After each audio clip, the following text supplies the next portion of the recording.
It's Friday, and this week we are talking about books. Now, I have a lot of recommendations because I'm really bad at narrowing things down, so bear with me. I've got tons of recommendations for you guys on things to read.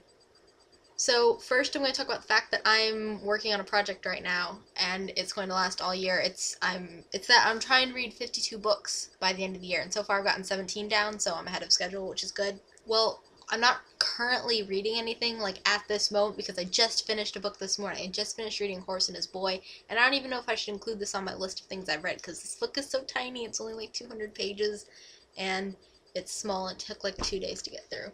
But now I need help choosing my next book, so can you guys help me with that? Okay, thanks. The first one is a retelling of the book of the story of King Lear, and it's told through the court jester's perspective, and the book is by Christopher Moore, and it's called Fool, and it's going to be funny because that's the type of book that Christopher Moore writes. And the second option is Jurassic Park, and you guys know the story of Jurassic Park already, so I'm not even going to talk about that. And then the last one is this book. It's nonfiction, and it's about the number 13 and the story surrounding, and the superstitions surrounding that number.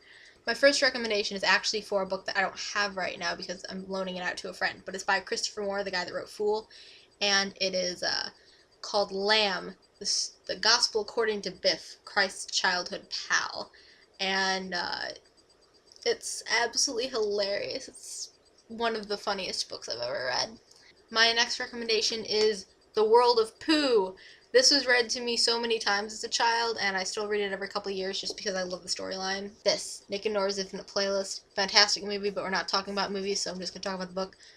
Rachel Cohn and David Levithan co-wrote this together, and it's fantastic, even though it has the stupid movie cover on it, and I hate books that have movie covers on it because I feel like it cheapens it. Geektastic, and that is a bunch of short stories by young adult authors including M.T. Anderson and Cassandra Clare, John Green, David Levithan, and Scott Westerfeld, and the guy that illustrated Scott Pilgrim, the Scott Pilgrim series, and wrote that. Yeah, I also am going to recommend these, even though I don't read a lot of graphic novels, but I really, really enjoyed these. The next one, I don't really know exactly how to describe it other than it has vampires and a hitman dressed up as Elvis, and monks and money and a big diamond, and a bounty hunter. Several bounty hunters, actually, and a crime boss, and that's The Book with No Name by Anonymous. It's fantastic. You should read it. Choke and Fight Club, books by Chuck P., and I'm calling him Chuck P. because I don't know how to pronounce his last name, and if you do, let me know, because I've never been able to figure it out. I also read a lot of Agatha Christie, and this is not one book. This is 5 of her books in one, which is why it's so huge. So don't be intimidated. Her book's actually pretty short. And finally, my last recommendation is probably my favorite book that I've read this year so far, but it's kind of a funny story by Ned Vizzini. And Jordan has read this already, and she can tell you it's a really good book. So now I'm going to answer the questions that you guys posed to the rest of us. I actually can't choose a favorite and a least favorite Harry Potter character because I'm not well informed enough about them because I have not read the whole series.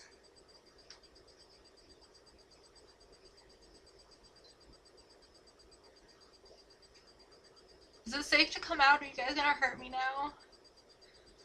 Sorry, I thought you guys were gonna go all Clockwork Orange on me and force my eyes open like this.